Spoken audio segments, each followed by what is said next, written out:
Carla Zielman, nummer 6 van het seizoen. Er zijn al mensen die roepen dat het eentonig wordt. Klopt dat? Nou ja, het is wel de nummer 6, maar ja, ik vind het nog steeds wel mooi om te winnen. Dus voor mij mag het nog wel even zo doorgaan. Want ze zeggen altijd dat winnen nooit verveelt. Nee, vind ik ook niet.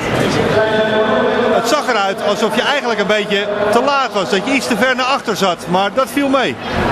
Ja, ik kon nog ik wachtte tot de ene laatste bocht. Maar daar reed ik echt vrij makkelijk omheen. Dus ja, wel lang gewacht, maar dat vind ik toch nog goed. En dan heb je toch blijkbaar zoveel macht dat je inderdaad buitenom iedereen te snel af bent. Hoe kan dat? Ja, ik weet het niet. Gewoon hard trainen. Maar is het dan jouw vorm? Ben je momenteel zo goed? Voel je je ook zo? Nou, de rest van de wedstrijd ging niet heel super. Want ik wou eigenlijk ook met de tussensprints meesprinten vandaag voor de tweede plek. Maar de eerste keer liet ik me verrassen. Zat ik een beetje klem.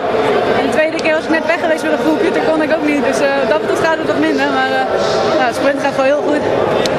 Meesprinten, betekent dat je je ook in de strijd om het klassement wil melden of puur voor de tweede plaats? Ja, eerste plaats lukt echt niet meer. Ik bedoel, volgens mij zelfs als Mariska elke keer valt tot het einde nu, dan wint ze volgens mij nog. Dus, maar voor de tweede plek scheelt het niet zoveel punten met Maria. Dus dat wil ik misschien nog wel proberen. Ja.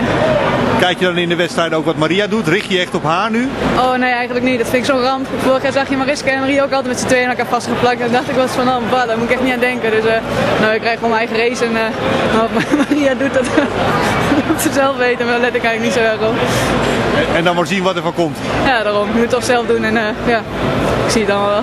Maar dat heeft al tot 6 overwinningen geleid, dus een slechte tactiek kan dat nooit zijn. Nee, zeker niet. Maar eerst ging ik niet zo voor het klassement en nu toch tweede plek nog even proberen. Dus het is iets anders dan rijden misschien, maar nou ja.